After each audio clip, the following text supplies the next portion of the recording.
Bientôt 14 h. Merci de regarder BFM TV. Nous sommes ensemble cet après-midi jusqu'à 17 h.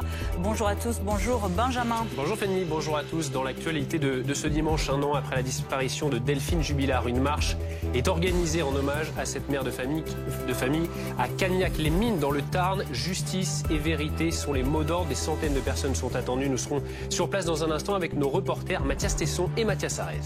Sur le plan sanitaire, le variant Omicron de plus en plus présent chez nos voisins européens risque-t-il aussi de gâcher nos fêtes ici en France avec un taux d'incidence assez proche du Covid du nôtre? Les Pays-Bas ont pourtant choisi le reconfinement pour les 4 prochaines semaines. Les écoles seront également fermées plus longtemps. On fera le point dans ce journal.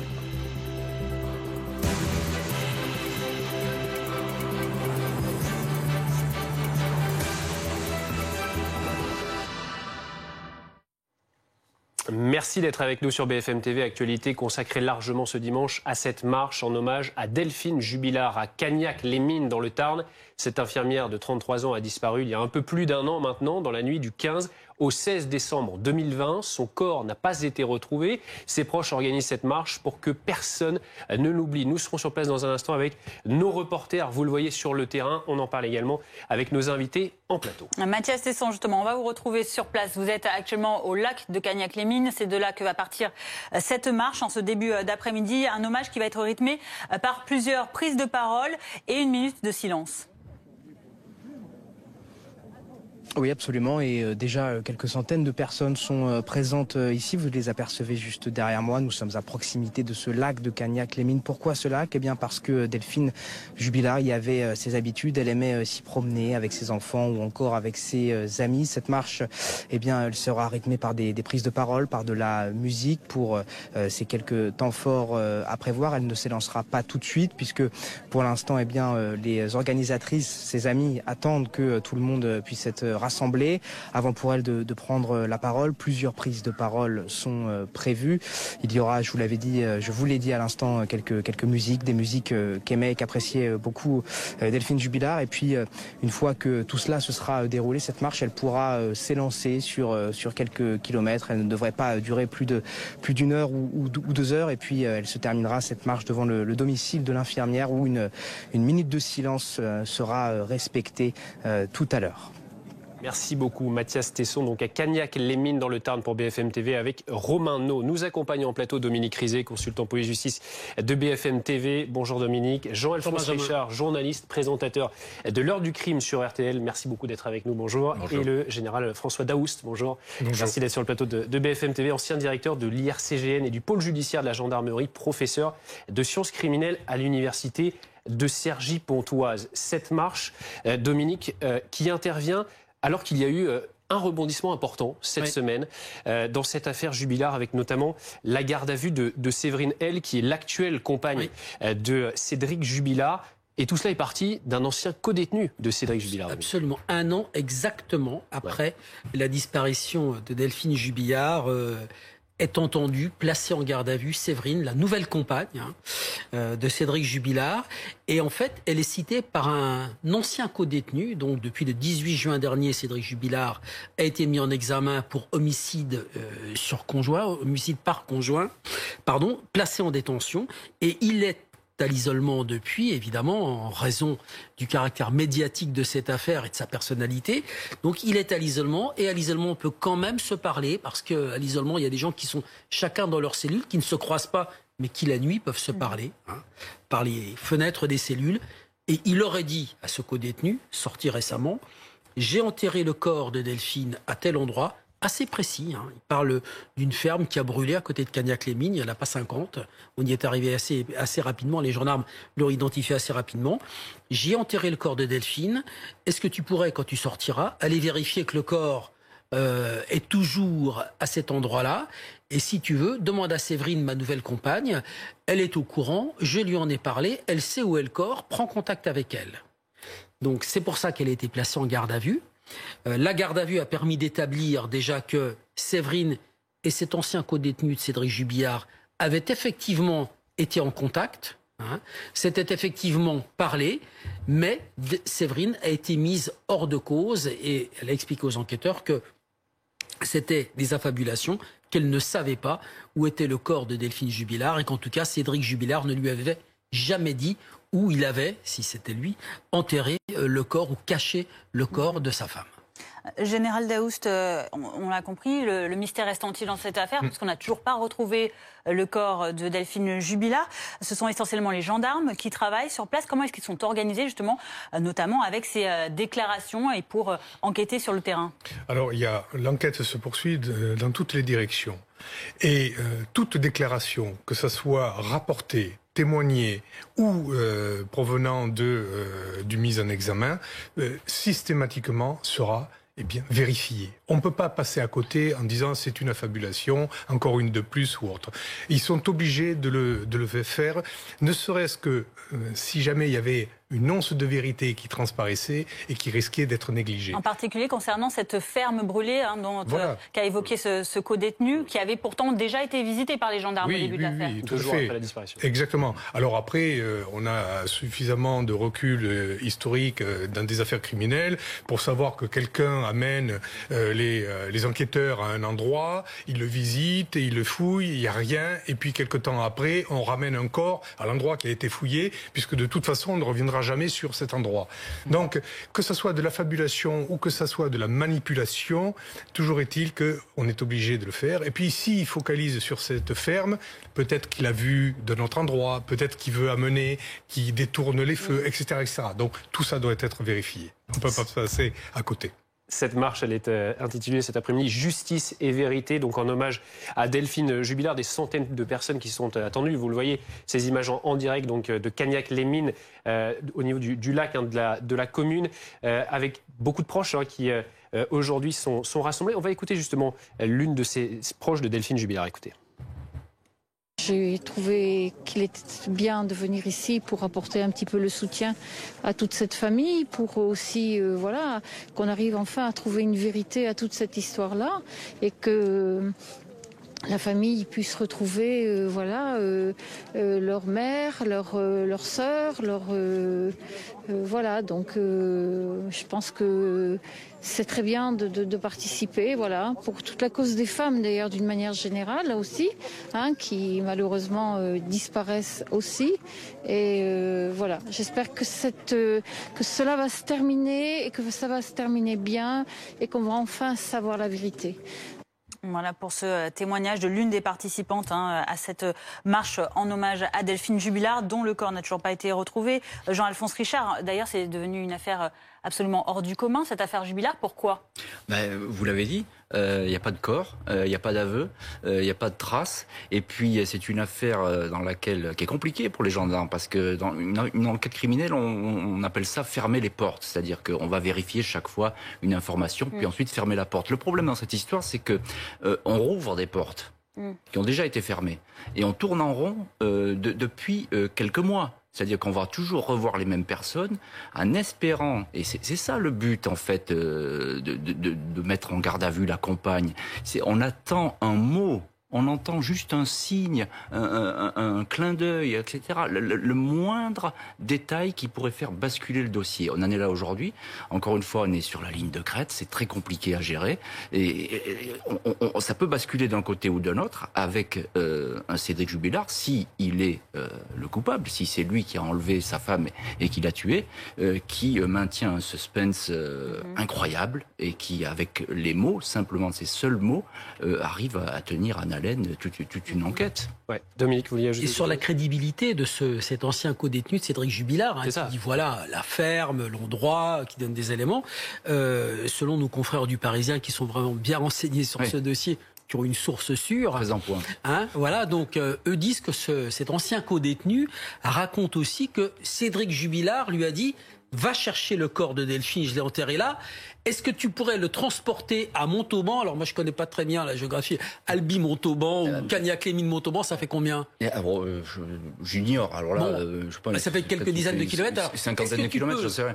Pardon pour ce détail sordide ce jour-là, mais déterrer le corps de Delphine, l'emporter à Montauban et le déposer près du domicile de son amant pour accuser l'amant. Est-ce que ça tient debout? C'est cousu de fil blanc.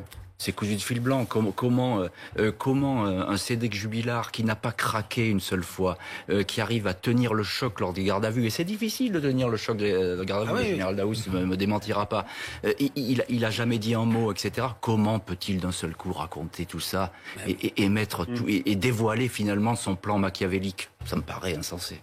Il clame toujours son innocence, Cédric Jubilard. Il est en prison, on le rappelle, depuis le 18 juin. Il y a eu 3 demandes de liberté qui ont été rejetées. Et on voit, général Daoust, que l'enquête piétine. Alors effectivement, donc il n'y a aucune preuve de culpabilité, aucun mode opératoire défini, aucune trace du corps qui aurait été découverte. Comment est-ce que les gendarmes peuvent réussir à progresser dans cette enquête? Est-ce que finalement on n'est pas un peu dans une impasse actuellement?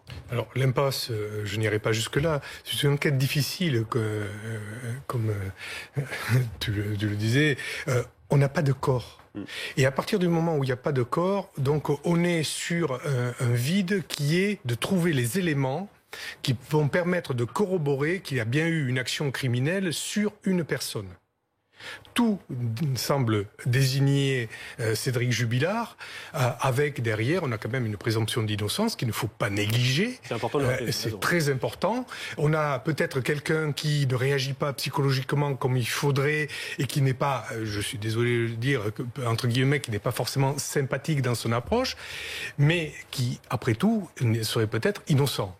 Donc, derrière, il faut voir en creux que la victime ne sortait pas la nuit, elle serait partie sans vêtements, elle serait comme ça, etc. Donc là, on voit bien qu'il y a déjà un décrochage entre des déclarations et une réalité. Donc l'enquête tourne autour justement de tous ces petits éléments pour faire en sorte que le faisceau d'indices soit suffisant pour aller dans un sens ou dans un autre. Et comme il n'y a pas de corps, c'est très long. Et Dominique Rizet, il y a peut-être un élément qui complique, alors vous allez dire si c'est vrai ou pas, l'enquête en cours, ce sont ces fuites dans la presse, notamment autour de cette affaire? Alors, je parlais de nos confrères du Parisien tout à l'heure, dont je loue le travail, parce que le travail d'un journaliste, c'est pas de respecter le secret de l'instruction. Enfin, pour moi, je suis un journaliste de l'ancienne école, de la vieille école. Le boulot d'un journaliste, c'est de faire du journalisme.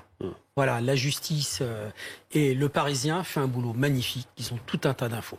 Mais ça dérange évidemment parce que Séverine est en garde à vue, elle sort de garde à vue et tout ce qu'elle a raconté est déjà dans le Parisien. Alors ça pose un problème parce que les PV d'audition n'ont même pas été transmis encore à la justice, parce que les enquêteurs de Cédric Jubilard sont accusés, comme d'autres, de donner des infos à la presse, et là c'est pas eux, puisqu'ils n'ont même pas le PV. Le PV d'audition de Séverine, à peine l'encre sèche, même pas encore communiqué au juge, donc il est loin d'arriver encore chez les avocats de Cédric Jubilard, il est déjà dans la presse. Donc vous pensez bien que pour les avocats de Cédric Jubilard, c'est du billard. Ils peuvent se pointer chez les juges demain matin ou mardi matin en leur disant, dis donc, vous nous accusez de balancer des infos à la presse, mais là c'est pas nous. À l'évidence, c'est pas nous. Donc effectivement, il y a des fuites. Je regarde mon général, mais il y a des fuites dans cette enquête, et ça peut déranger parce que regardez, si Séverine et le co-détenu disent voilà la ferme qui a brûlé, eh bien ça veut dire que les gendarmes aussitôt sont obligés d'aller sur les lieux, ou s'ils n'y vont pas aussitôt, de bloquer les lieux, de les cerner, d'empêcher l'accès, parce que tout le monde va y aller. Tout le monde va aller jeter un coup d'œil dans cette ferme. Tout le monde va aller chercher la vérité sur la disparition de Delphine. Et si elle est enterrée là, il y a même des personnes qui sont capables d'aller creuser, d'aller chercher. Imaginez, on est dans un grand délire dans ce dossier. On voit ces images en direct. Regardez, ce sont des proches de Delphine Jubilard qui déploient cette banderole donc en hommage à Delphine, on le rappelle, qui a disparu il y a 1 an maintenant, dans la nuit du 15 au 16 décembre. Ces proches qui continuent des battues chaque semaine parce qu'ils espèrent retrouver le corps, voire éventuellement Delphine Jubilard vivante, mais il y a quand même peu de chance. Un mot sur la personnalité de Delphine Jubilard, Jean-Alphonse Richard. Qui était-elle? On le rappelle, c'est une infirmière de 33 ans. Voilà, sa personnalité, elle avait beaucoup d'amis. Elle avait beaucoup d'amis. Je crois que c'est une femme qui était totalement bien insérée dans son groupe d'amis et au sein de son boulot, très très appréciée. 2 enfants qu'elle adorait. Donc là, c'est invraisemblable qu'elle puisse partir comme ça d'elle-même avec ces 2 enfants dont on voit d'ailleurs les prénoms, Louis et Elia. Donc voilà. Et puis ce couple s'est désagrégé, comme ça arrive souvent dans les couples. Mais ça fait longtemps qu'il s'est désagrégé. Il s'est pas désagrégé quelques jours avant qu'elle ne disparaisse. Donc voilà, il y a eu une progression dans cette histoire. Et puis jusqu'à la journée, la veille de sa disparition, qui pour moi est une journée capitale, hein, puisque là, effectivement, elle va mettre en place son véritable départ. La journée du 15 décembre, elle est capitale dans cette histoire. Il y a toute la construction du départ. Hein. Elle va à la banque, on l'a beaucoup raconté. Elle va à la banque pour faire changer ses codes d'accès. Elle achète une bouteille de vin pour son fiancé. Elle commence à discuter avec la compagne, l'ex-compagne désormais de son nouveau compagnon. Tout ça se met en place. Et là, on peut imaginer qu'à ce moment-là, Cédric Jubilard s'est dit, parce qu'elle a dû lui en parler le soir en arrivant, il parle de ça, etc. Il y a une tension qui existe dans ce couple.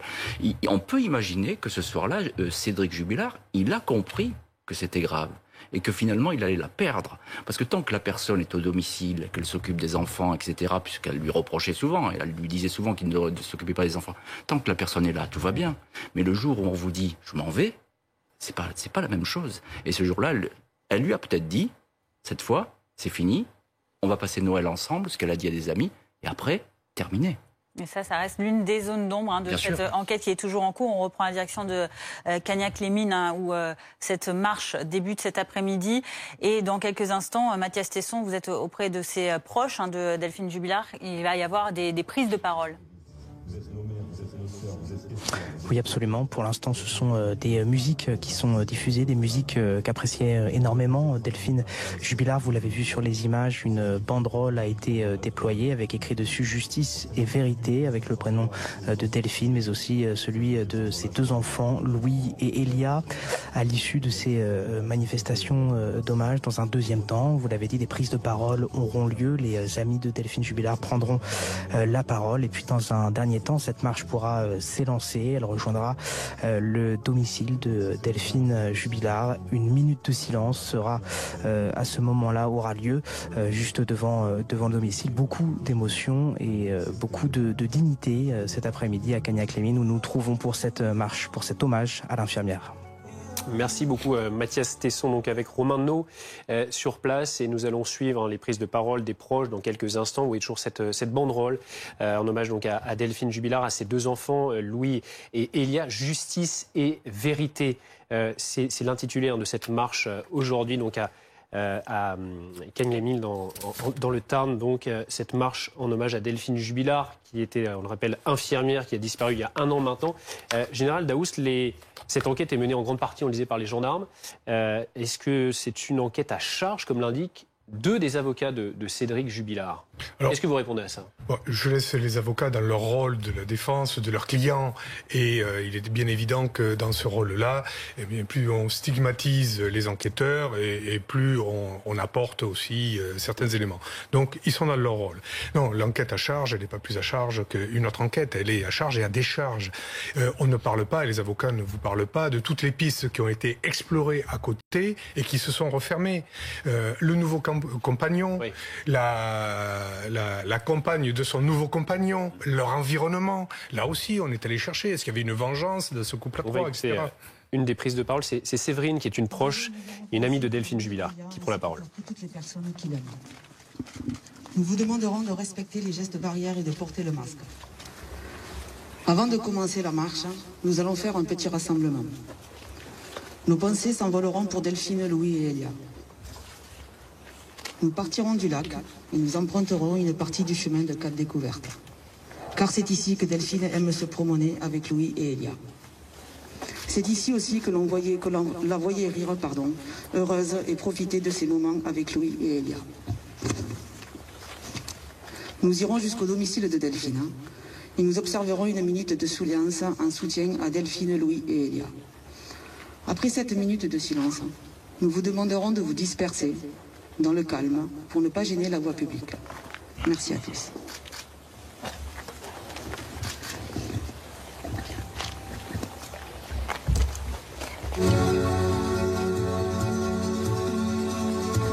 Alors, pour cette introduction à cette marche en hommage à Delphine Jubilard, et donc Séverine, l'une des amies de Delphine Jubilard qui a pris la parole pour rappeler le protocole aussi sanitaire à respecter et les bonnes conditions pour effectuer cette marche. Dans un instant, nous y retournerons avec nos reporters sur place, évidemment. Mais il y a toujours ce point central, cette question générale Daoust du corps de Delphine Jubilard qui, si un jour il était retrouvé, qu'est-ce qu'il pourrait livrer comme secret? Comment est-ce qu'il pourrait être exploité, entre guillemets, pour livrer une vérité? Alors, il y aura l'état du corps et sa conservation. Si elle a des vêtements, donc déjà c'est intéressant, et les vêtements, et selon la possibilité de conservation de l'ADN, voir qu'il n'y ait pas un ADN d'un tiers ou d'une autre personne qui vit soit dessus, en plus de celui du mari. Pourquoi je dis en plus de celui du mari? C'est que même innocent, leur proximité fait qu'automatiquement on trouvera de son ADN. Donc c'est surtout, est-ce qu'il y a eu une complicité, pas de complicité, ou un tiers? Comme j'ai dit, là-dessus, la présomption d'innocence va jusque-là. Ça, c'est pour les vêtements et l'environnement. On va trouver peut-être d'autres objets qu'il y a autour. Le fameux téléphone, est-ce qu'il est là? Est-ce qu'il n'est pas là? Est-ce que tout a été mis au même endroit ou pas? Et puis après, il y aura le corps lui-même. Et le corps lui-même, c'est qu'une autopsie sur un corps squelettisé, c'est-à-dire qui depuis un certain temps, eh bien, va se concentrer sur s'il reste encore des tissus, est-ce qu'il y a des traces de coups? On peut le voir pendant très longtemps. Est-ce que les os sont abîmés? Est-ce que il y a eu une strangulation? Ça, on peut le voir. Il y a un certain nombre d'éléments qui restent et des stigmates qui seront toujours sur le corps et qui montreront le type d'action criminelle qui a conduit à sa mort. Vous voyez ces images avec ce symbole ici, ces petites pancartes, c'est le symbole de la lutte contre la violence faite aux femmes, avec ces pancartes donc, qui sont brandies par les proches de Delphine Jubilard derrière cette banderole pour cet hommage ce dimanche. On va rappeler, Dominique Rizet, quels sont les éléments qui ont conduit Cédric Jubilard en prison. On le rappelle, il est en prison incarcéré depuis le 18 juin dernier. Oui, le 18 juin, donc, il est mis en examen, incarcéré. Et ce même 18 juin, il y a une conférence de presse du procureur de la République qui, depuis, a changé, qui s'appelle Monsieur Alzeri, le procureur Alzeri, et qui va donner énormément d'éléments. Je vous rappelle que l'article 11 autorise le procureur à s'exprimer, afin que chacun sache ait des éléments sur ce dossier dont tout le monde parle parce qu'il est médiatique. Mais là, le procureur va en faire beaucoup, un peu plus que ce qu'on attendait de lui, et il va nous donner ces éléments. D'abord, il va nous dire que Cédric Jubilard s'est contredit. Qu'il a d'abord dit qu'il ne savait pas que sa femme avait un amant, et qu'ensuite, qu'il s'est souvenu qu'elle en avait un. Qu'il a dit en tout cas, oui, je savais qu'il en avait un. Donc, mensonge. Qu'ensuite, quand les gendarmes arrivent à 4h50, c'est 4h50, oui, Jean-Alphonse, c'est ça, le matin, au domicile des Jubilard, eh bien, Cédric Jubilard est en train de fourrer dans la machine à laver une couette, pousser la couette dans la machine à laver. Cette couette, il dira aux gendarmes que c'est la couette sous laquelle dormait sa femme Delphine, dans le canapé, parce qu'ils ne dormaient plus ensemble. Et ensuite, la voiture de sa femme, qui n'est pas garée comme elle est garée à l'habitude. Elle la laisse dans un sens quand elle arrive. Ce matin-là, les voisins sont tous témoins. Elle est tournée dans l'autre sens. Les gendarmes parlent de buée à l'intérieur de la voiture. Il y a un élément qui est le podomètre. Sur son téléphone, Cédric Jubilard a un podomètre qui calcule ses pas quand il se déplace. Il va appeler les gendarmes, leur dire « J'ai cherché ma femme partout dans la maison et alentour et je ne l'ai pas trouvée ». Et les gendarmes vont constater que sur son podomètre, il n'a fait que 40 pas. La réponse de ses avocats, si le téléphone est posé sur la table de nuit et qu'il cherche, évidemment, sur le téléphone, au moment où il le prend pour appeler les gendarmes, il n'y a plus que 40 pas. Mais, bon, voilà, il y a l'histoire du podomètre. Qu'est-ce que j'ai oublié, Jean-Alphonse? Non, c'est à peu près tout l'histoire du téléphone. Oui. Son téléphone à lui, qui est coupé, alors que c'est quelqu'un qui ne coupe jamais son téléphone. Oui. Donc, qui a intrigué effectivement les enquêteurs. Pendant 5 heures. Tout ça qui a donc mené à cette mise en examen désormais de Cédric Jubilard. Un faisceau de présomption. Voilà, exactement. On reprend la direction de Cagnac-les-Mines, où la première prise de parole a commencé tout à l'heure et cette marche blanche va bientôt démarrer. Mathias Sarrez, vous êtes sur place pour BFM TV. Petit à petit, les participants se regroupent avec, on le voit devant vous, cette banderole donc, qui appelle à la justice et à la vérité pour Delphine Jubilard. Absolument, hein. Minute après minute, les participants ici à la marche en hommage à Delphine Jubilard se rapprochent de cette banderole. On sent vraiment un véritable moment de solennité entre toutes les personnes présentes. Ces musiques très émouvantes, hein. On voit beaucoup de personnes avec des larmes dans les yeux, alors que une nouvelle prise de parole démarre tout de suite. Ce soir rendu pour Delphine, Louis et Elia. Nous sommes Delphine. Nous sommes ses amis et cousines, sa famille et inconnus. Nous sommes pour la justice et la vérité. Nous sommes ici et là, dans chaque commune de France et même au-delà.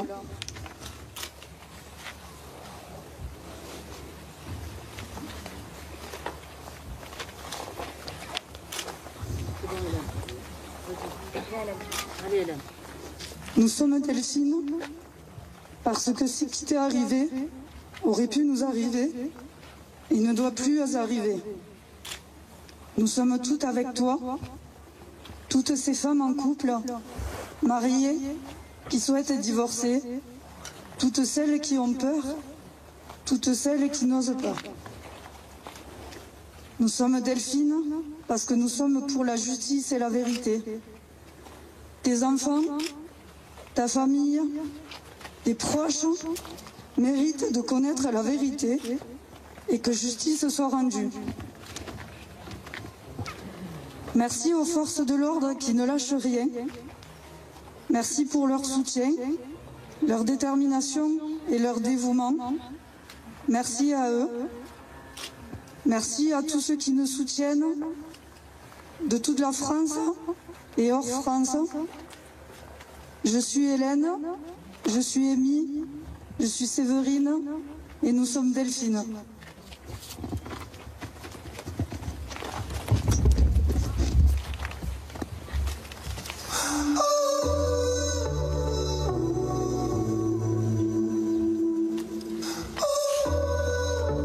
Voilà donc pour cette nouvelle prise de parole d'Hélène, co-organisatrice de cette marche, l'une des proches de Delphine Jubilard. On a senti beaucoup d'émotion chez cette jeune femme. C'est évidemment un moment très difficile pour toutes ces personnes qui sont aujourd'hui regroupées. Ça fait 1 an que ça dure. Il y a un climat pesant, il y a beaucoup de questions, on imagine que c'est compliqué. Ah, c'est compliqué, et puis là, c'est pas la première marche blanche, hein. Il y en a eu déjà des rassemblements. Mais pourquoi c'est important aujourd'hui? Parce que c'est un vrai choc. C'est-à-dire que lorsqu'on met en miroir les déclarations ici des participants, qui sont très émouvantes, et puis les déclarations de Cédric Jubilard, qui fanfaronnent, qui dit sur le ton de la plaisanterie ou de la provocation, ne peut que l'espérer, ou de l'humour noir, comme on voudra. J'ai tué mon épouse, je l'ai enterrée à tel endroit, elle est à tel endroit, etc. Évidemment, c'est un choc dans l'opinion. Et ça, tout est symbolique dans cette histoire, hein, les jours des gardes à vue, etc. Ouais. Donc là, on est au cœur d'une symbolique très puissante, et c'est pour ça qu'il est presque urgent aujourd'hui que l'enquête aboutisse. Parce que là, ça devient maintenant, on est à un niveau très insupportable. Et pour tout le monde d'ailleurs, hein, y compris pour les avocats de la défense. Elle peut aboutir sans la découverte du corps? Ah, bien sûr, il y a des cas en criminologie, Général Daoust, vous n'allez pas me contredire, je le sais, il y a plein de cas en criminologie, on peut effectivement condamner quelqu'un, y compris à l'absence de corps. Il y a plusieurs personnes qui ont déjà été condamnées en absence de corps. Mais effectivement, la découverte du corps, et ce qui est quand même extraordinaire, c'est parce qu'on sait qu'il y a un rayon de 10 km où il aurait pu, la personne qui a caché le corps, si c'est le mari, a caché ce corps dans un rayon maximum de 10 km, on ne trouve pas. Donc effectivement, là, si on trouve le corps, ça serait le déclenchement d'une histoire. Mais on peut effectivement condamner, on peut emmener quelqu'un aux assises sans problème, sans le corps. Général Daoust, on a entendu cette jeune femme, Hélène, proche de Delphine Jubilard, remercier les forces de l'ordre, le travail que vous accomplissez sur le terrain, et c'est tout à son honneur. Évidemment, on sait que, vous l'avez expliqué, vous êtes à pied d'œuvre depuis plus d'1 an maintenant, hein, pour essayer de découvrir le moindre détail. Qu'est-ce qui pourrait... Alors, on sait qu'une condamnation peut être possible, même sans corps, mais si on n'a pas de corps, quel peut être le dénouement d'une telle affaire? Alors, le dénouement d'une telle affaire, c'est à un moment la présentation par le juge d'instruction du dossier qui va ouvrir sur des assises avec un ensemble d'éléments et qui seront un faisceau d'indices corroboratifs, c'est-à-dire qu'on va voir cet indice, plus celui-là, va donner du poids à l'accusation pour le mise en examen, pour l'acte qu'il aurait pu accomplir, ce que déciderait après la cour d'assises derrière.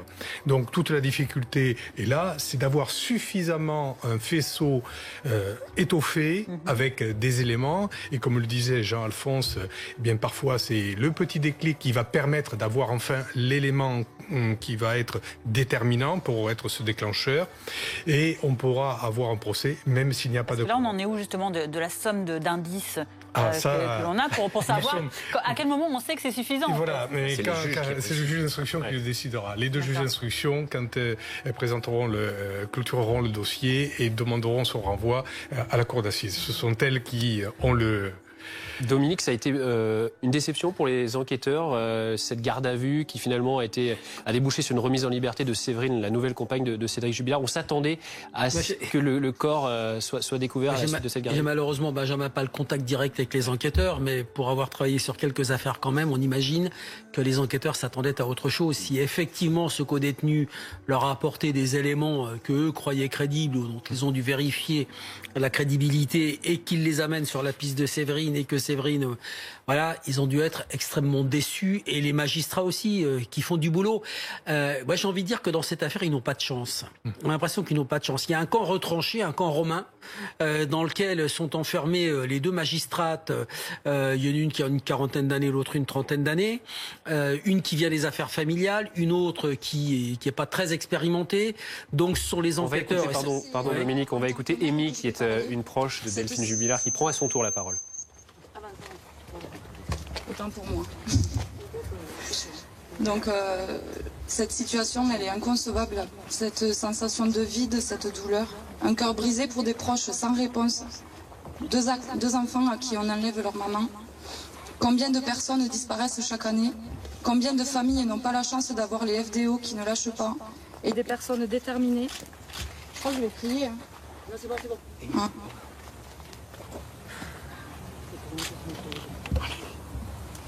Et des personnes déterminées qui le... Et ça m'énerve, pourquoi avec moi ça marche pas? Je vais parler fort. Attends. Désolée.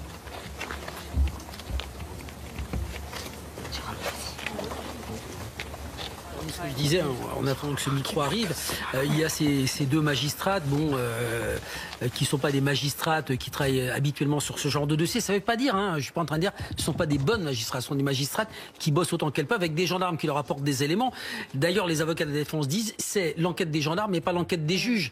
Mais en tout cas, ils n'ont pas de chance en ce moment. La chance ne leur sourit pas. Et donc, je réponds à la question que vous m'avez posée sur la garde à vue tout à l'heure. Non, la chance ne leur sourit pas en ce moment. Mais ça peut changer. On va voir ce témoignage. C'est en tant que mère que je parle. Cette situation est inconcevable.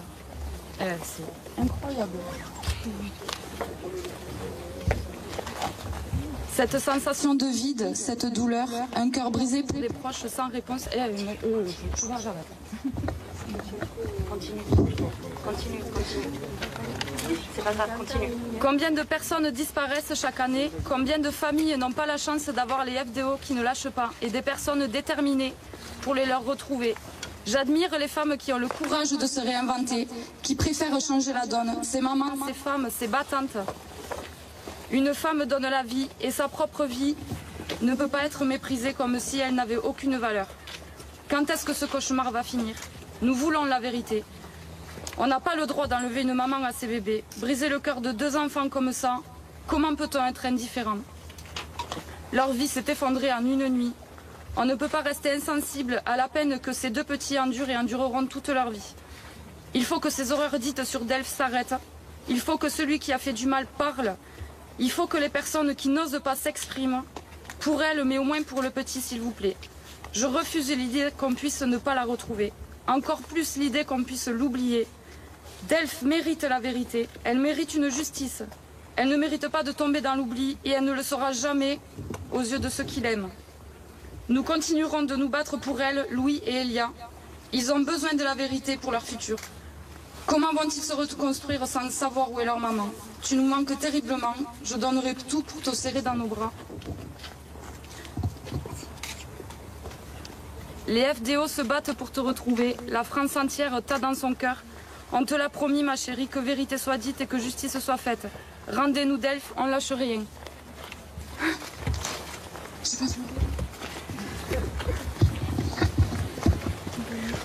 Voilà donc pour la prise de parole cette fois d'Amy, et on entend à quel point il est difficile pour ces femmes de parler, de rendre hommage à leur amie Delphine Jubilard. Elle a aussi parlé, Amy, des enfants, Louis et Elia, les deux enfants de Delphine et Cédric Jubilard.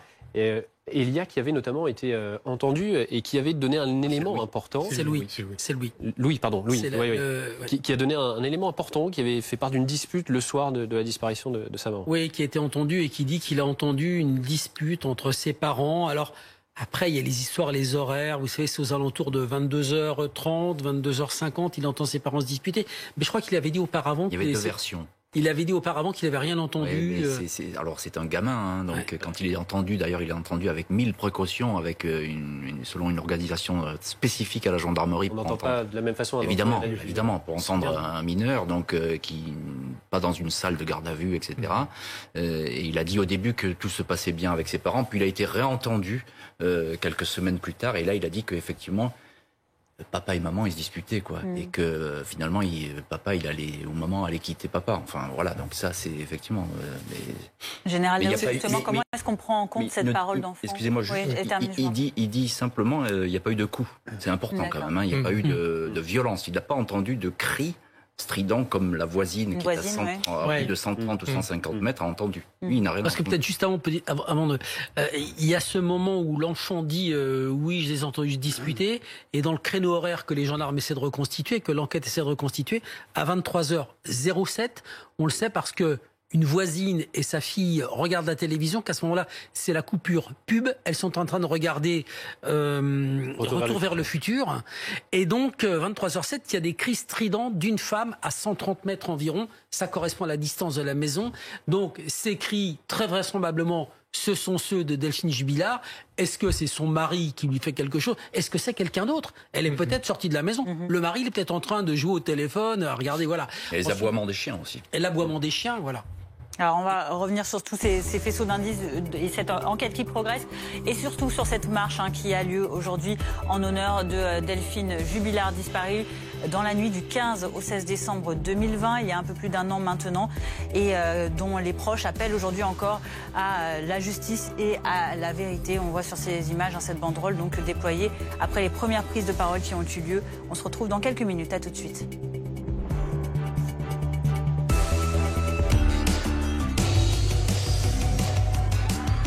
Quand on est jeune, qu'on a plein d'idées et qu'on n'est pas pris au sérieux, c'est une chance d'avoir la confiance de son banquier.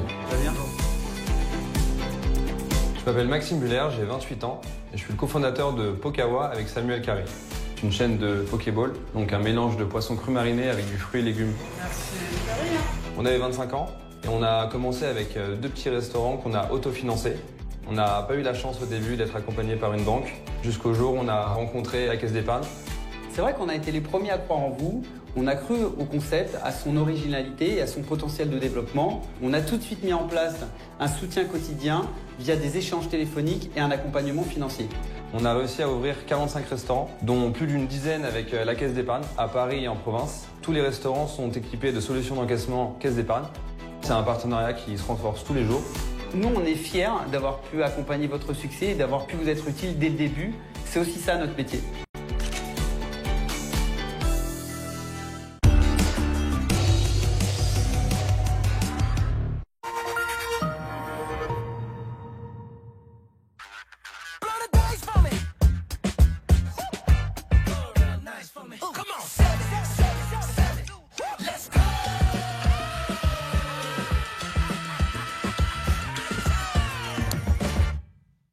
Ne préparez pas Noël à moitié, préparez-le à moitié prix. Sur kiosquemac.com, bénéficiez de 50% de réduction sur des magazines pour toute la famille.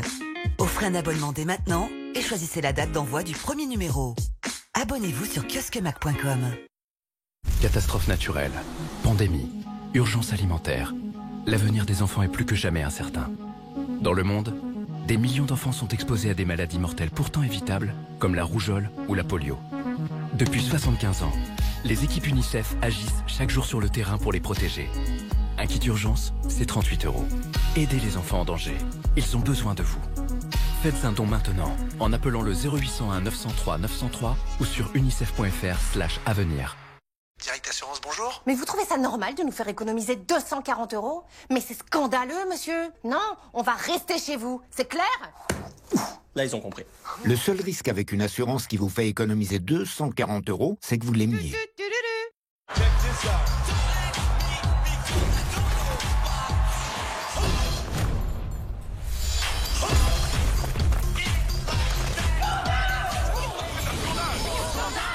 Scandale, le parfum féminin de Jean-Paul Gaultier. Et découvrez Scandale pour hommes, le nouveau parfum masculin.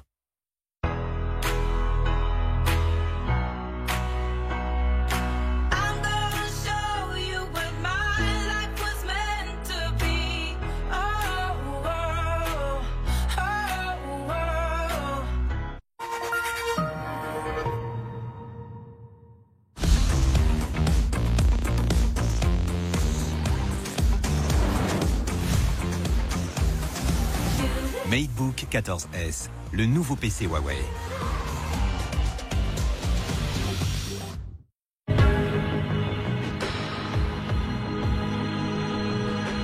La force des origines. Terre d'Hermès. Vous savez pourquoi toutes ces personnes sont inquiètes? À cause de lui. Véritable fléau, les cafards s'infiltrent partout, dans les canalisations, se reproduisent à une vitesse inouïe et occasionnent de nombreux dégâts. N'attendez plus. Appelez Derad Pro au 01 83 80 60 69. Avec Derad Pro, vivez tranquille. Les Seychelles, théâtre de toutes les émotions. L'océan Indien à portée de main. À jouer à deux, à partager en famille. Entre douceur et intensité, un tourisme modéré. Un patrimoine préservé. Les Seychelles, un autre monde. Vendez votre voiture.fr. La proposition qui m'a été faite était très bien. Oui, on m'a proposé bien plus que j'espérais. Je suis vraiment content d'être passé par vendezvotrevoiture.fr. Entrez les informations sur votre voiture en ligne et recevez le prix de vente final. Pour vendre, déposez simplement votre voiture en agence. Rendez-vous sur www.vendezvotrevoiture.fr. Cette année encore, tous n'auront pas cette chance. Achille a été maltraité, puis abandonné en plein hiver. Il n'a jamais connu la chaleur d'un foyer. Holly a vécu dans un appartement insalubre, sans soins ni nourriture. Elle n'a connu que la faim et la souffrance. Loco, victime de trafic, a été martyrisé pendant des années. Il n'a jamais connu la complicité d'un maître aimant. Pour Noël, offrons-leur le plus beau des cadeaux, celui d'entrevoir un avenir meilleur. Partout en France, la Fondation 30 millions d'amis œuvre sans relâche pour secourir et protéger ces animaux sans défense. Avec 10 € par mois, vous nous permettez de leur offrir un abri réconfortant. Avec 10 € par mois, vous nous aidez à soigner un animal blessé. Avec 10 € par mois, vous leur permettez de manger à leur faim chaque jour. Tous ces animaux ont besoin de vous pour panser leurs blessures et connaître la chaleur d'un nouveau foyer. Pour Noël, donnez-leur une chance. Devenez maître de cœur. N'attendez pas. Appelez le 0805 21 30 30.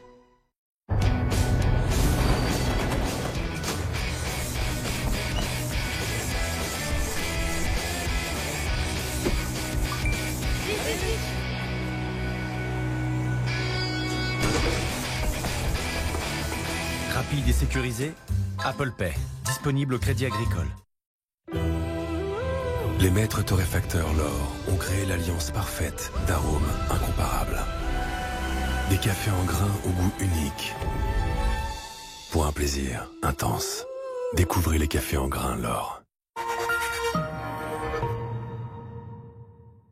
Bienvenue sur BFM TV pour cette édition largement consacrée à l'affaire Jubilard. Près d'un an après la disparition de Delphine Jubilard, signalée dans la nuit du 15 au 16 décembre 2020, une marche a lieu aujourd'hui. Ça se passe, vous le voyez, à Cagnac-les-Mines dans le Tarn, en hommage à cette mère de famille, une infirmière de 33 ans l'année dernière, dont le corps n'a toujours pas été retrouvé. Nous continuons de suivre les moments forts de cet événement. Il y a déjà eu 4 prises de parole. Nous suivons ça sur le terrain avec nos envoyés spéciaux Mathias Tesson et Mathias Arez, et aussi en plateau avec nos invités. Nous reviendrons sur cette enquête qui est toujours en cours sur une affaire mystérieuse avec des personnalités qui jouent beaucoup. Et parmi les prises de parole tout à l'heure, il y a eu celle notamment d'Hélène, une proche de Delphine Jubilard, très émue. On va la réécouter. Nous sommes Delphine parce que ce qui t'est arrivé aurait pu nous arriver et ne doit plus arriver. Nous sommes toutes avec toi, toutes ces femmes en couple, mariées, qui souhaitent divorcer, toutes celles qui ont peur, toutes celles qui n'osent pas. Nous sommes Delphine parce que nous sommes pour la justice et la vérité. Tes enfants, ta famille, tes proches méritent de connaître la vérité et que justice soit rendue. Voilà pour l'un de ces témoignages qu'on a entendu il y a quelques instants, c'est Hélène, l'une des 3 amies de Delphine Jubilard qui ont pris la parole. Elles ont été suivies par une cousine de Delphine Jubilard, Lolita ensuite.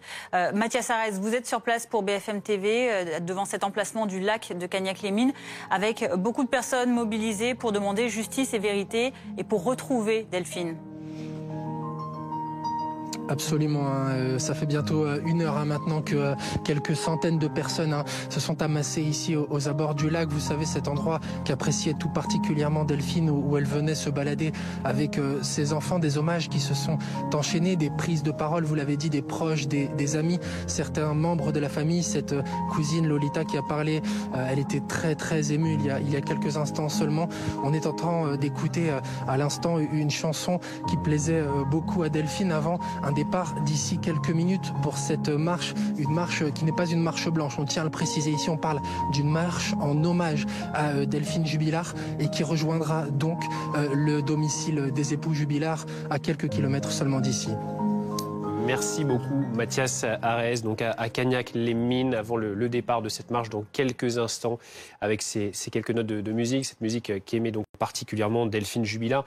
Général Daoust, combien de personnes sont mobilisées actuellement, d'enquêteurs, d'équipes sur le terrain pour tenter de retrouver le corps de Delphine Jubilard? Alors il y a plusieurs équipes. Il y a le noyau dur qui tourne entre 20 et 40 personnes, 20 en permanence, et avec un renfort de 40 dès lors qu'il y a des actes particuliers à faire et des investigations complémentaires pour les pistes. Et puis il y a des équipes qui sont toujours sur le terrain parce que la région est une région avec énormément de mines. Donc ce sont des kilomètres de galeries, des centaines de mètres de descenderies et de boyaux de connexion qui font que c'est un gruyère. Et donc on ratisse mètre par mètre. On ratisse tout ce que l'on peut pour essayer de voir les boyaux possibles et les galeries possibles dans lesquelles aurait pu être déposé le corps. Et il y a aussi l'ensemble du département des sciences du comportement avec des psychocriminologues et des enquêteurs spécialisés qui sont là pour faire un environnement et un profil psychologique du tueur potentiel et essayer quel qu'il soit d'ailleurs, et essayer d'apporter pour les actes d'enquête des orientations différentes ou au contraire complémentaires. Dominique Rizet, au cœur de cette enquête donc, qui se poursuit, il y a cette relation qu'entretenaient Delphine et Cédric Jubilard. On comprend que le contexte du couple était assez difficile à ce moment-là. Bien sûr, contexte difficile, ça a été dit, et c'est même répété dans les témoignages de leurs amis ici, ou en tout cas en filigrane, des témoignages pour les couples qui veulent se séparer, pour les femmes qui veulent divorcer, parce que malheureusement, trop souvent, des histoires de fin de couple, de rupture, partent dans la brutalité verbale, brutalité physique, et c'est important de le rappeler. Ouais. On va écouter à nouveau Séverine, l'une des proches de Delphine Jubilard, qui prend à nouveau la parole. Une clé de Renault Mégane. Si quelqu'un l'a perdu, se rapprocher de moi, s'il vous plaît. Non, je connais pas. Je connais pas. Voilà.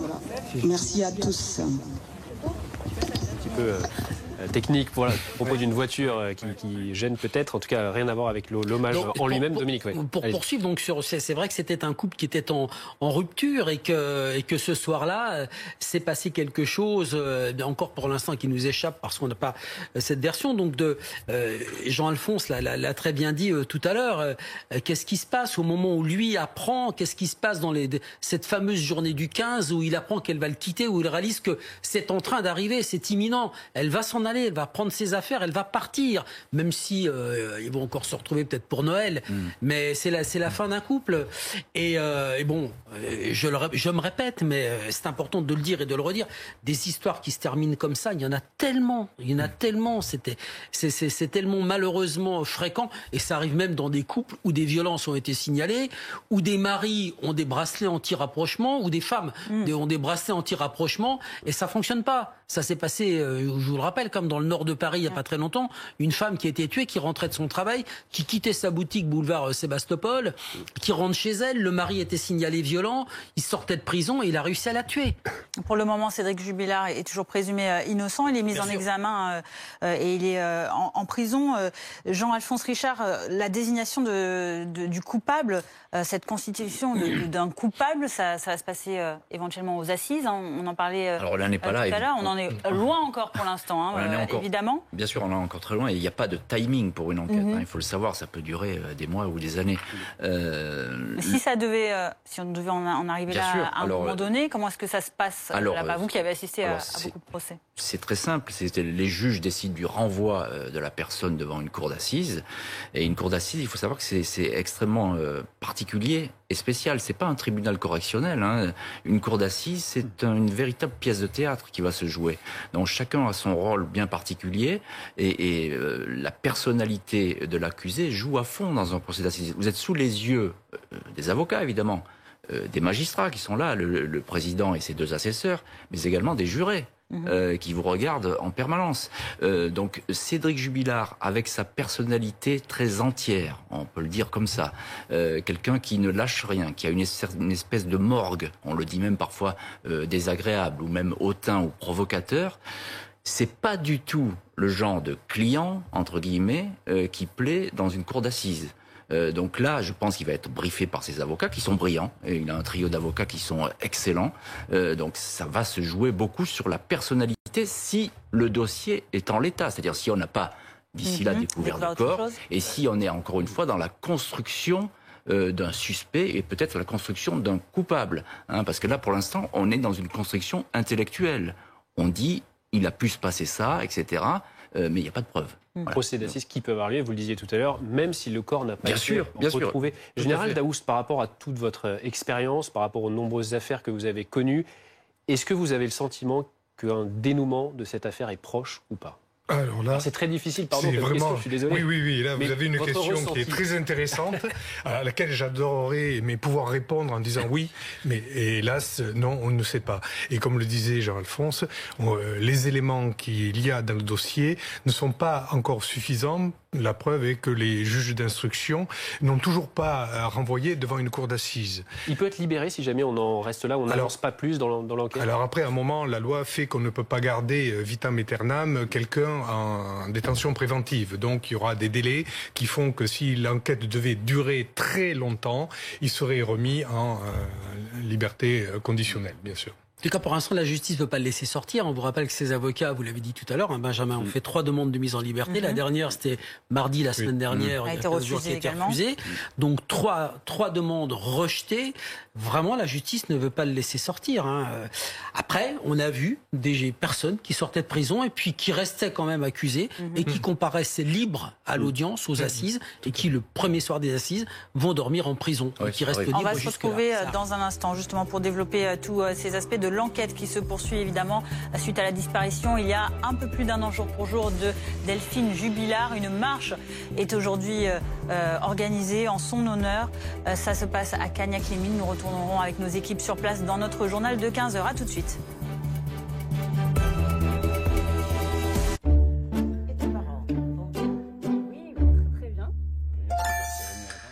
Oui, tout à fait. Ça va, ma chérie?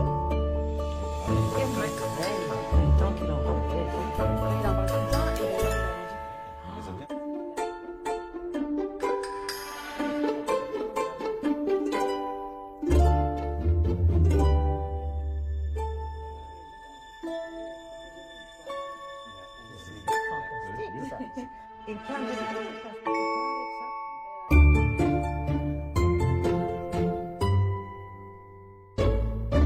Continuons de prendre soin les uns des autres.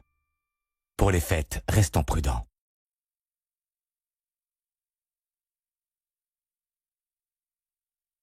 Ceci est un message du ministère des Solidarités et de la Santé.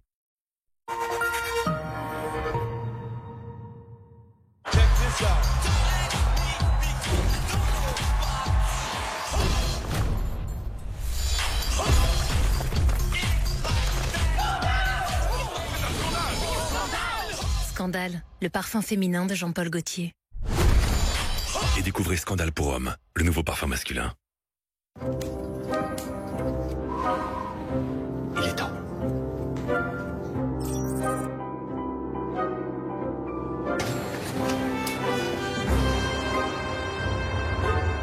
Votre nouveau traîneau. Mais où sont les reines? Bienvenue dans le futur, monsieur.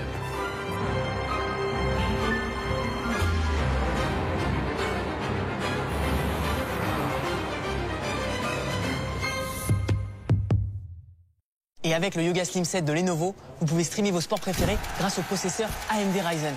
Et écouter la musique que vous aimez en haute qualité. Et vous profitez pleinement de vos films et séries avec l'écran Full HD. Mademoiselle ? Je le prends. Donnez vie à toutes vos passions avec le Yoga Slim 7 de Lenovo, en exclusivité à la Fnac et sur Fnac.com. Notre Noël idéal, c'est de vous faire plaisir. Chez SFR, nous offrons à nos clients des chaînes, des films ou des dessins animés. Vous êtes pas chanceux. Joyeux Noël à tous.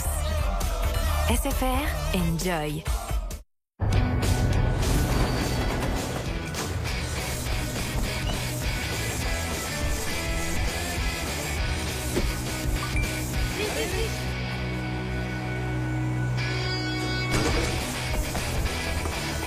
Rapide et sécurisé, Apple Pay, disponible au Crédit Agricole.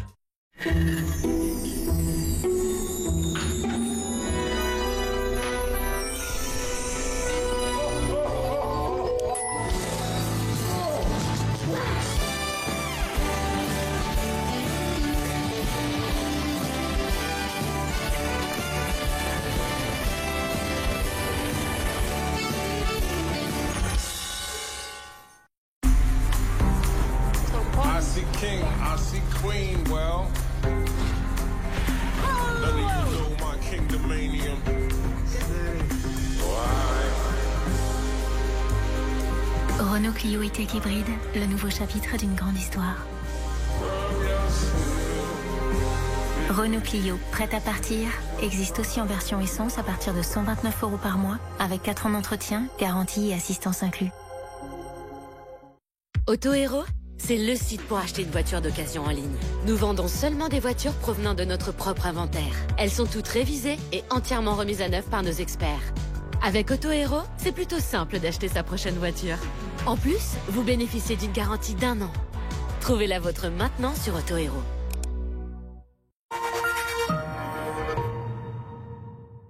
SFR présente le Noël idéal de Romain. Je voudrais offrir à Tom le plus beau Noël de sa vie. Wow. Et qu'il puisse le passer avec ses cousins du Canada. Yo la famille, tu veux faire une game de soccer là? Hein? Quoi? Une partie de foot? Ah ouais. Oui. Et alors, c'est qui ton héros là? C'est Ronaldo. Ah parce que c'est pas... Pour Noël, faites plaisir à tous ceux que vous aimez avec la 5G et la fibre de SFR. SFR, enjoy. Vendez votre voiture.fr. Combien vaut votre voiture? Entrez simplement les informations de votre voiture sur vendezvotrevoiture.fr et recevez le prix de vente en ligne. Vraiment facile, rapide et sûr, je recommande sans hésiter. Pour la reprise, prenez un rendez-vous sûr et sans contact. Allez maintenant sur www.vendezvotrevoiture.fr. Faire de petites choses chaque jour peut faire une grande différence. Aujourd'hui, votre délicieux café Senseo est produit de façon plus durable et plus responsable. Senseo, à vous de choisir. Et pour les fêtes de fin d'année, votre machine Senseo vous revient à 44 €. Rendez-vous en magasin ou sur senseo.fr. Eh, c'est Cadmerade. Eh, c'est incroyable ça. Bonjour jeune, ça va? Ah, on peut faire une petite danse ou pas? Ah, j'en peux plus de cette pub. Si jamais on vous propose d'en faire une, vous dites non direct. Toi, t'inquiète pas, t'es pas le genre de la maison. Je n'ai pas assez stupide pour accepter ça.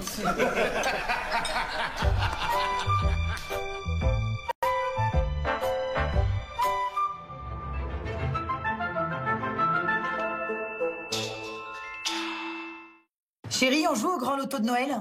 Non, mais c'est toi mon cadeau, bébé. C'est 15 millions quand même, hein? Le 12, le 14, le 29. Vendredi 24, grand loto de Noël. Jackpot exceptionnel de 15 millions d'euros. Et si personne ne trouve les 6 numéros, il sera partagé entre tous les gagnants. FDJ.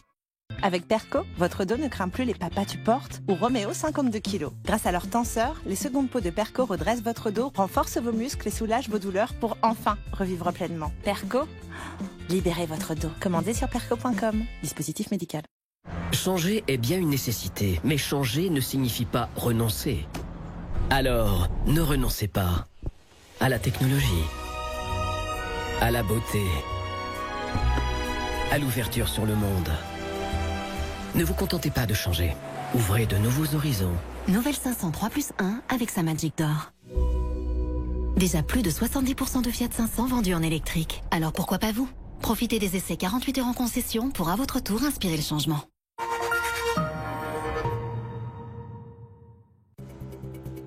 Il est bientôt 15h, merci d'être avec nous sur BFM TV. Actualité consacrée largement ce dimanche à cette marche en hommage à Delphine Jubilard à Cagnac-les-Mines dans le Tarn. Cette infirmière de 33 ans a disparu il y a un peu plus d'un an, dans la nuit du 15 au 16 décembre 2020. Son corps n'a pas été retrouvé. Plusieurs de ses proches ont pris la parole avec beaucoup d'émotion. Nous allons sur place tout de suite pour suivre cette marche, Fanny. Nous allons rejoindre Mathias Tesson en direct de Cagnac-les-Mines où cette marche donc a pris le départ il y a quelques instants, partie du lac pour rejoindre le domicile du couple. Et on le voit, beaucoup de personnes autour de vous sont en train de marcher dans le silence. Mathias Tesson, on imagine. Et vous êtes à côté d'une proche qui a pris la parole il y a un instant. Oui, absolument, mobilisation assez importante cet après-midi ici à Cagnac-les-Mines, cette marche blanche qui s'est lancée il y a quelques minutes maintenant, après toute une série d'hommages et de musiques qui ont été diffusées. En effet, je suis avec Hélène. Hélène, bonjour, vous avez pris la parole tout à l'heure, c'était un moment assez émouvant. Oui, c'était très émouvant. Je sais pas tellement les mots en fait là. C'était important qu'il y ait du soutien, on voit qu'il y a quand même pas mal de gens derrière vous aujourd'hui. Oui, c'est très important. On a beaucoup de soutien depuis un an et on les remercie vraiment à tous. Il y a ce signe juste derrière vous, ce ruban noir et blanc contre les violences faites aux femmes. C'était important aussi de montrer que vous soutenez cette cause aujourd'hui. Oui, on soutient toutes les femmes victimes de violences et pour leur dire de parler si elles subissent de tels actes. Merci Hélène. Cette marche maintenant, elle va pouvoir se poursuivre et elle se terminera dans plusieurs dizaines de minutes au domicile de Delphine Jubilard où une minute de silence sera respectée. Merci beaucoup Mathias Tesson avec Romain No donc pour cette marche à Cagnac-les-Mines cet après-midi dans le Tarn en hommage à Delphine Jubilard. Nous sommes toujours avec Dominique Rizet, consultant police-justice de BFM TV, Général François Daoust, Jean-Alphonse Richard et nous accueillons Maître Mourad Batik. Bonjour. Bonjour. Merci d'être avec nous. Vous êtes l'avocat de l'oncle et la tante de Delphine Jubilard. Je vais commencer par vous. Un mot sur cette marche cet après-midi donc en hommage à Delphine Jubilard. C'est un moment important. C'est un moment important, c'est un moment d'hommage, mais ce qu'il faut comprendre, c'est que cette marche, elle existe parce qu'il y a encore des questions auxquelles la famille n'a pas de réponse. Et c'est quand même un moment de douleur, c'est un moment qui met en exergue cette souffrance extrêmement profonde que vivent les uns et les autres. Et on aimerait qu'il n'y ait pas besoin de faire cette marche et qu'effectivement des réponses soient dites par le mis en cause. Le mis en cause, vous évoquiez Cédric Jubilard. Vous indiquiez il y a quelque temps, il y a un certain nombre d'indices graves et concordants qui impliquent M. Jubilard. Vous le pensez coupable, évidemment ? Alors moi je suis pas là pour le penser coupable, je dis simplement qu'effectivement au regard de la lecture du dossier, il y a des indices graves et concordants qui ont conduit le magistrat instructeur à placer M. Jubilard en détention et que ce que je peux vous dire de manière assez ferme, c'est qu'effectivement tout n'est pas dit dans ce dossier et qu'il est vraisemblable qu'il a des informations qui ne sont pas dites aujourd'hui. Ça fait partie de ce faisceau d'indices dont on parlait il y a un instant. Dominique, juste un mot, on va peut-être juste rappeler ce qui s'est passé au tout début de cette affaire Jubilard, dans la nuit du 15 au 16 décembre 2020, la disparition donc de Delphine Jubilard et depuis l'incarcération de son mari Cédric depuis le 18 juin dernier. Cagnac-les-Mines, 15 au 16 décembre, 16 décembre, 4h50 du matin, un habitant, Cédric Jubilard, appelle les gendarmes pour leur dire « Ma femme, Delphine, 34 ans, lui a 33 ans », ou c'est l'inverse, elle a 33 ans, il a 34 ans, infirmière, a disparu, nous avons 2 enfants et nous sommes en instance de divorce. Les gendarmes arrivent et quand ils arrivent, eh bien, on va rechercher Delphine Jubilard qui serait partie selon son mari promener ses 2 chiens. Ça pose question, il est 4 heures du matin. Alors qu'elle ne le fait jamais, a priori. Elle ne le fait jamais, on est dans cette nuit du 14 au 15, elle est partie avec une doudoune, sans son téléphone portable, ou avec son téléphone portable qu'on ne retrouve pas. Enfin bon, tout ça pose question, mais un couple qui s'accroche, qui se dispute, elle peut à 4 heures du matin aller faire un tour avec ses chiens, exceptionnellement. Voilà. On n'a jamais retrouvé Delphine depuis. Son mari, le 18 juin, donc 6 mois après, a été mis en examen pour homicide par conjoint, placé en détention. Il est en détention depuis. Il a des avocats qui ont formulé 3 demandes de mise en liberté. Le procureur de la République, le 18 juin, au moment du placement en détention de Cédric Jubilard, a communiqué des éléments sur le dossier, a expliqué qu'il y avait plusieurs éléments, des mensonges de Cédric Jubilard qui dit d'abord je ne savais pas qu'elle avait un amant, qui ensuite dit oui, je savais qu'elle avait un amant. Une couette qu'il est en train de mettre dans la machine à laver au moment où les gendarmes arrivent à 4h50, qui est la couette sous laquelle dormait sa femme. Le couple dormait dans 2 endroits séparés. Son podomètre qui n'a fait que 40 pas, qui n'a relevé que 40 pas, alors qu'il dit aux gendarmes « J'ai fait le tour de la maison, j'ai fait le tour de la propriété, je l'ai cherché », ça fait plus de 40 pas. La voiture de sa femme, qui était toujours garée dans le même sens, ce matin-là, elle est garée dans l'autre sens, ce sont les voisins qui le disent. Il y a de la buée dans cette voiture. Il a coupé son téléphone portable pendant près de 5 heures, alors qu'en général, il ne le coupe pas. Ses avocats répondent, batterie défaillante de son téléphone. Je crois que les gendarmes ont vérifié qu'effectivement la batterie était défaillante. Ses avocats répondent, podomètre, pas du tout, ça tient pas parce que s'il n'a pas son téléphone dans la poche, quand il fait le tour de la maison, ça tient pas. Voilà où on en est aujourd'hui de ce dossier. Voilà pour toutes les étapes de cette enquête qui est pas du tout sur le point d'être résolue pour le moment. On n'a pas d'informations sur l'emplacement du corps de Delphine Jubilard notamment, et raison pour laquelle ces personnes, vous le voyez, sont en train de marcher aujourd'hui en l'honneur de Delphine Jubilard à Cagnac-les-Mines. Et des prises de parole avaient eu lieu en tout début de cette marche de proches de la disparue, 3 amis, et puis également la cousine de Delphine, Lolita, qui s'est exprimée. Comme tu me disais souvent, tes bébés attendent plus qu'une seule chose, c'est maman. Où est maman? Tu vois ma chérie, j'ai tant de tristesse en moi, de haine en moi. Qu'est-ce qui a pu t'arriver cette nuit-là? Je ne comprendrai jamais. Comment peut-on te faire du mal à une mère rayonnante, à une femme si gentille, une infirmière passionnée de son travail? Voilà pour ces mots, cette émotion, la cousine à l'instant donc de Delphine Jubilard, les proches également qui se sont exprimés. Vous voyez toujours ces images en direct, cette marche donc qui va amener tous ces participants jusqu'au domicile des époux Jubilard. Il y a pas mal de monde, on le voit sur ces images. Nous sommes en direct avec Brice Vidal. Merci d'être avec nous sur BFM TV. Vous êtes journaliste et coordinateur de la rédaction de la radio 100%. Vous suivez de près cette affaire.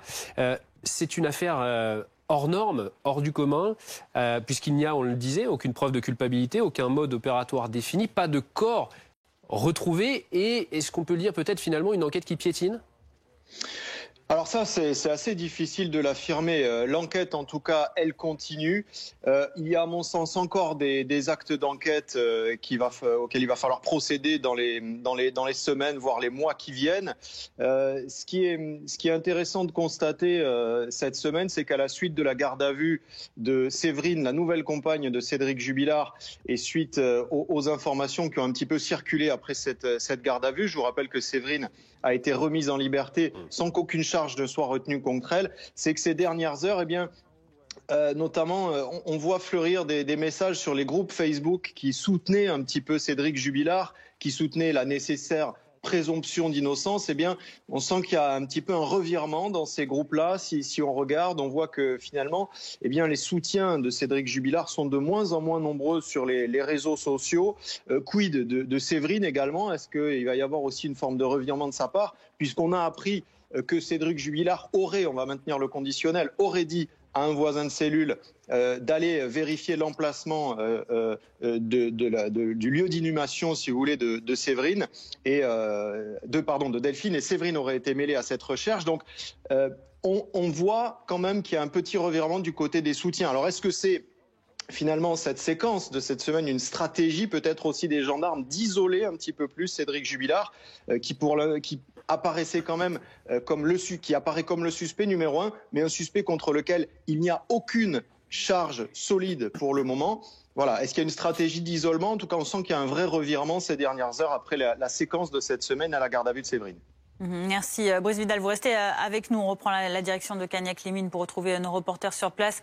Mathias Arès, vous êtes au cœur de ce cortège qui a pris le départ il y a plusieurs dizaines de minutes maintenant depuis le lac de Cagnac-les-Mines pour rejoindre le domicile des époux Jubilard. Et vous êtes aux côtés de participants à cette marche.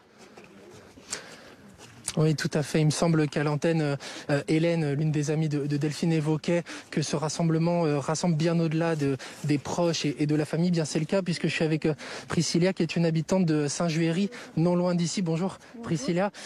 Pourquoi c'était important pour vous d'être là aujourd'hui? Bonjour à tous. C'était déjà pour savoir la vérité pour ce qu'il en est au bout d'1 an. Il faut qu'on sache aussi par rapport à ses enfants. C'est parce que ces enfants, ils doivent réclamer leur maman, où c'est qu'elle est. Je suis maman aussi, donc c'est pour ça que à ce jour, je fais cette marche, parce que ça me touche énormément. Donc, pour savoir la vérité, quoi, du coup. Pourquoi cette affaire, elle vous a autant touché? Mais parce que déjà, il faut savoir qu'est-ce qui s'est passé cette nuit-là. Donc, il faut savoir où ça en est. Et vous avez ressenti aujourd'hui l'émotion, j'imagine, vous l'avez partagée aussi avec les proches? Oui, justement, ma petite de 9 ans, à chaque fois, elle me dit « Maman, tu vas chercher la maman disparue ». Je l'ai amenée devant son domicile, elle m'a dit « Maman, où c'est qu'elle est ?» Alors, comment répondre à un enfant de 9 ans? Bon, vous l'aurez compris, cette affaire, elle touche bien au-delà de la famille et des proches. C'est une affaire qui a fait trembler toute la région. Et c'est pour ça aujourd'hui d'ailleurs qu'il y a autant de gens rassemblés pour cette marche en hommage à Delphine Jubilard. Merci beaucoup Mathias Arès. Donc avec les participants de cette marche, on sent aussi évidemment beaucoup d'émotions dans la voix de cette femme qui raconte pourquoi elle est là aujourd'hui et finalement ce qu'elle doit dire à ses enfants lorsqu'elle vient comme ça participer à cet hommage cet après-midi. Un mot, maître Batik, sur la famille de Delphine Jubilard. Elle n'avait plus de parents. Vous êtes, on le rappelle, l'avocat de l'oncle et de la tante de Delphine Jubilard. Quelle est sa famille ? Sous une certaine forme, ce sont un peu ses parents de substitution, puisqu'effectivement Delphine a perdu ses parents, donc l'oncle et la tante ont été quand même très présents dans la vie de Delphine. Et puis il faut rappeler que Delphine, c'est quand même une femme courage au quotidien. C'est une femme qui travaille de nuit, infirmière, qui est infirmière, qui travaille de nuit, qui s'occupe quasiment seule de ses enfants, c'est-à-dire qu'après être rentrée du travail au petit matin, c'est elle qui emmène les enfants à la crèche, c'est elle qui emmène les enfants à l'école, c'est elle qui s'en occupe, c'est elle qui subvient aux besoins du foyer, c'est elle qui ramène le salaire, c'est elle qui rembourse le crédit de la maison.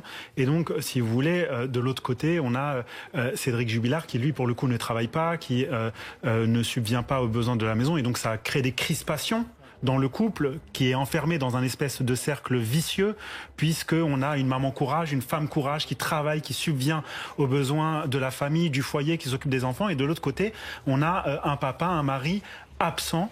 Et donc, je crois que ce couple était enfermé dans un cercle vicieux dans lequel, évidemment, Delphine n'était pas heureuse. Jean-Alphonse Richard, vous vouliez réagir justement à ce tableau de cette famille avec ses relations difficiles. C'est un tableau tout à fait exact et précis. Je voulais juste rajouter que l'argent que vous évoquez, l'argent c'est un des leviers dans cette enquête. Parce que qu'est-ce qui a pu se passer? Encore une fois, c'est une construction intellectuelle, mais si Cédric Jubilard est privé de ses fameux accès bancaires, lui qui dépense 400 € par mois pour acheter son cannabis, ça devient compliqué. C'est quelqu'un qui est un petit peu aux abois financièrement. Il a des boulots qui sont pas du tout fixes. On voit que cette maison qui n'a jamais été terminée, d'ailleurs ce qui avait le don d'irriter particulièrement Delphine. Parce qu'il travaille dans le bâtiment. Voilà, il travaille dans le bâtiment, il est plaquiste, mais avec encore une fois des boulots très très intermittents, et il gagne pas beaucoup d'argent. Donc ça a été examiné. On s'est dit après tout, finalement, ça peut être un mobile qui est vieux comme le monde, c'est le mobile de l'argent. Je n'ai plus mon train de vie va s'effondrer, je vais perdre ma femme, je vais tout perdre, etc. Et cette espèce d'explosion mentale qui peut se produire à ce moment-là, c'est une piste. Cédric Jubilard, qui on le rappelle, est en prison à la maison d'arrêt de Cesse, près de Toulouse, depuis le 18 juin. Et on le rappelle, évidemment, c'est important, il y a la présomption d'innocence jusqu'à maintenant. Général Daoust, est-ce que cette marche aujourd'hui en hommage à Delphine Jubilard peut remotiver, si jamais il y a eu une baisse de motivation entre guillemets des enquêteurs? Est-ce que ça, c'est un coup de boost entre guillemets? Alors oui. Quoi qu'il en soit, le fait que les habitants soient là, les amis soient là, les relations soient là, qu'il y ait autant de monde et qu'en plus qu'ils reconnaissent la présence des enquêteurs sur le terrain, qu'ils les remercient, c'est que ils savent au moins que la population qui est proche d'eux voit le travail qu'ils réalisent au quotidien, et ce que nous, on ne voit pas forcément parce qu'on est loin. Mais oui. On va écouter l'une des autres prises de parole qui ont eu lieu avant cette marche, dont on voit toujours les participants qui participent, qui sont en train de rejoindre le domicile donc des époux Jubilard, partis du lac de Cagnac-les-Mines. Il y a eu Amy, l'une des amies de Delphine Jubilard, qui s'est exprimée il y a un instant. Quand est-ce que ce cauchemar va finir? Nous voulons la vérité. On n'a pas le droit d'enlever une maman à ses bébés. Briser le cœur de 2 enfants comme ça, comment peut-on être indifférent? Leur vie s'est effondrée en une nuit. On ne peut pas rester insensible à la peine que ces 2 petits endurent et endureront toute leur vie. Il faut que ces horreurs dites sur Delph s'arrêtent. Il faut que celui qui a fait du mal parle. Il faut que les personnes qui n'osent pas s'expriment. Pour elle, mais au moins pour le petit, s'il vous plaît. Je refuse l'idée qu'on puisse ne pas la retrouver. Encore plus l'idée qu'on puisse l'oublier. Delph mérite la vérité. Elle mérite une justice. Pour la prise de parole d'Amy, l'une des proches de Delphine Jubilard. Dominique, vous aviez une question à poser, je crois, au général Daoust. Au général Daoust. Général, dans tout un tas d'affaires judiciaires, on a vu déjà les gendarmes, alors notamment quand un corps est retrouvé, donc à un enterrement, quand on n'a toujours pas de suspect, par exemple, affaire Daval, les obsèques d'Alexia Laval, les enquêteurs sont là et très souvent font des photos et filment les obsèques, gardent des images pour savoir qui est venu, pour revenir ensuite sur les comportements de... Est-ce que dans cette marche blanche, là, est-ce que les enquêteurs sont à proximité et est-ce qu'ils surveillent cette marche blanche? Est-ce qu'ils peuvent espérer trouver quelqu'un dans cette marche blanche qui pourrait les intéresser? Alors, très certainement, tout ce qui a un rapport avec l'affaire est suivi. Donc, une marche blanche, au même titre qu'une commémoration, qu'un enterrement, etc. C'est où un incendie et on filme la foule et on s'aperçoit qu'il y a un pompier volontaire qui était là et qui jubilait de voir l'incendie. Donc, on le fait systématiquement. Ne serait-ce que pour assurer aux personnes qui sont là, eh bien, une sécurité, un suivi, mais aussi, il y a peut-être quelqu'un qui peut être d'intérêt pour l'enquête. Donc, ça pas forcément des gendarmes de la brigade départementale qui vont assurer la sécurité du cortège, mais des gendarmes enquêteurs qui sont dans le dispositif. Qui peuvent être là dans le dispositif pour voir l'environnement et l'ambiance. Maître Batik, quelle est la stratégie du côté des parties civiles pour faire avancer cette enquête, pour tenter de retrouver un corps? Voilà, par rapport aux éléments dont vous disposez aujourd'hui, comment est-ce que vous arrivez à avancer? Nous, mes clients se tiennent à disposition de la justice. Je pense qu'ils vont être auditionnés par le magistrat instructeur début d'année prochaine. Donc ils vont contribuer à cette enquête en expliquant les relations qu'ils avaient, notamment avec Cédric Jubilard, ce qui permettra d'accroître et d'affiner un peu le profil psychologique de ce dernier. Et puis nous, en tant qu'avocats des parties civiles, on va réfléchir et se concerter pour réfléchir aux demandes d'actes qu'il faudra faire le cas échéant. Pour l'instant, je crois que le magistrat instructeur et les enquêteurs font très bien leur travail, avancent petit à petit et donc on va... Il peut y avoir une confrontation entre l'oncle et la tante de Delphine Jubilard et Cédric Jubilard? Si le magistrat instructeur l'estime nécessaire, ça pourra avoir lieu. Pour l'instant, il n'y a pas d'éléments qui permettraient d'imaginer une confrontation parce qu'il n'y a pas de deux versions différentes et divergentes puisque Cédric Jubilard ne s'exprime que très peu et peut-être en donnant des fausses pistes comme ça pourrait, j'utilise le conditionnel, être le cas dans la dernière audition qui a eu lieu en garde à vue avec potentiellement des dires à un codétenu. Donc on verra un petit peu ce qui va se passer et la façon dont l'enquête va évoluer. Qu'est-ce que vous pensez de sa stratégie de défense? Écoutez, j'en pense rien de particulier. Je me permets juste d'exprimer la douleur qui est celle de la partie civile en disant que ça fait 1 an qu'ils attendent, qu'ils sont pris en otage, qu'il y a eu très probablement un meurtre ou un assassinat dans ce dossier et qu'ils sont pris en otage parce qu'ils n'ont même pas la possibilité d'avoir les réponses à leurs questions. Vous avez dit tout à l'heure, maître, peut-être qu'il n'a pas tout dit sur ce qu'il sait, peut-être qu'il n'a pas permis à l'enquête d'avancer comme elle devra avancer. Qu'est-ce que ça sous-entend? Ça sous-entend rien. On apprend ici et là, et comme vous, j'ai appris cette semaine qu'il aurait potentiellement parlé à un codétenu en le mettant sur la piste de la ferme brûlée. Alors, est-ce que la piste de la ferme brûlée est un aveu et effectivement, est-ce qu'on va trouver quelque chose sur cette ferme brûlée ou est-ce qu'encore une fois, on est dans de la manipulation et on envoie sur de nouvelles pistes pour encore être au centre et être au cœur de ce procès parce que Cédric Jubilard, il se présente comme étant la plus grande star, l'homme le plus connu du Tarn. Et donc, après cet assassinat vraisemblable, eh bien, je vois qu'il est grisé par une notoriété soudaine. Donc, je me pose la question quand même de savoir ce qu'il en est réellement. Il agace, il énerve, il insupporte. Mais si vous allez aux assises avec un dossier comme ça, est-ce que vous pensez que vous pouvez...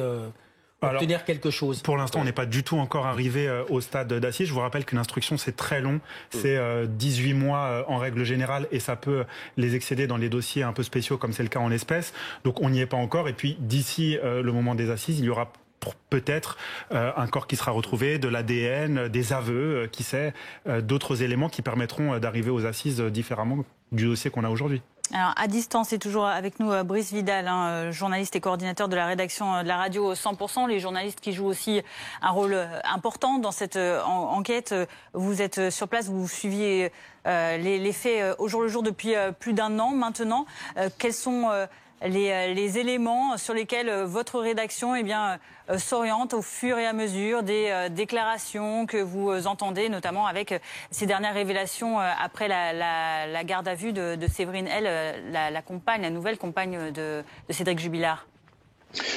C'est très simple. Nous, on s'oriente sur tout ce qui est de nouveau et d'attester, d'avéré dans cette affaire. Donc on scrute tout mouvement autour de Cagnac-les-Mines pour savoir si des recherches seraient menées à tel ou tel endroit. Voilà ce qu'on va essayer de chercher. On a une affaire comme nulle autre pareil. C'est une affaire sans corps, pas de scène de crime. Il y a eu la médiatisation, les réseaux sociaux qui s'en sont mêlés. C'est probablement l'une des premières fois que ça prend une telle ampleur avec un suspect numéro 1, vous l'avez dit il y a quelques instants, qui clame son innocence, mais aussi qui est très provocateur. Qui est, une personne assez proche de l'enquête m'avait dit c'est un malin, il est provocateur, il est joueur.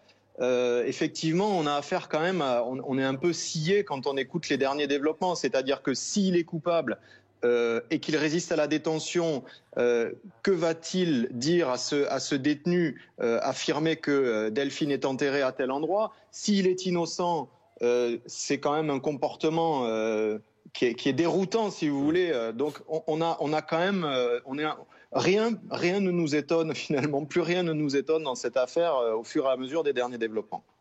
On voit toujours ces images en direct avec donc ces participants là, qui sont arrêtés à présent. Cette banderole Justice et vérité pour Delphine, Louis et Elia, qui sont les enfants du couple Jubilard, avec également ces petites affichettes avec ce bandeau, ce petit symbole pour la lutte contre les violences faites aux femmes. Et donc tous ces proches qui ont tenu à être là cet après-midi. Vous nous disiez tout à l'heure, Jean-Alphonse Richard, qu'il y avait déjà eu des marches, mais que celle d'aujourd'hui était pas, elle avait quelque chose de particulier. Elle a quelque chose de particulier. D'abord, elle est extrêmement émouvante. Il y a beaucoup de monde. Et puis ensuite, on arrive là à un point critique du dossier, on a une zone de fracture. Je parlais tout à l'heure du miroir terrifiant que présente cette marche. À la fois cette espèce d'émotion, et puis en face, vous avez quelqu'un qui dit « j'ai tué ma femme ». Sur le ton, évidemment, sans doute, de l'humour noir, de la plaisanterie, de ce qu'on veut, de la provocation. Donc, c'est un moment important. Puis, je ne sais pas qui rappelait que, effectivement, les réseaux de soutien à Cédric Jubilard sont en train d'un petit peu faiblir. C'est Paul Zidal qui disait ça. Donc, on s'aperçoit qu'on est peut-être à un tournant. Alors, on est toujours dans la construction, il n'y a toujours pas de preuves, il n'y a toujours pas de corps retrouvés. Il faut être très prudent, il faut manier le conditionnel, mais... effectivement, c'est un jour important. Très brièvement, Mathias Tesson, on vous retrouve sur place pour nous décrire ce qui se passe actuellement. On voit toujours cette marche en cours. Oui, la marche qui progresse doucement, parfois à allure un peu plus soutenue, parfois à allure un petit peu plus lente. Je vous rappelle que le but de cette marche, c'est de se terminer devant le domicile de Delphine Jubilard, où une minute de silence sera respectée tout à l'heure. Une marche a priori plutôt silencieuse qui se déroule en ce moment sous un très beau soleil ici à Cagnac-les-Mines. Une marche qui évidemment suscite beaucoup d'émotions. On voit quelques larmes sur certains visages. Il y a aussi ces affiches, ce ruban blanc. Évidemment pour lutter contre les violences faites aux femmes. C'est en tout cas pour cela que ces affichettes ont été imprimées, pour signifier que cette cause est bien présente dans cette marche cet après-midi ici à Cagnac-les-Mines. Merci beaucoup Mathias Tesson avec Juliane Roland. Restez avec nous sur BFM TV. Dans un instant, nous continuons à suivre cette marche en hommage à Delphine Jubilard depuis Cagnac-les-Mines dans le Tarn. À tout de suite.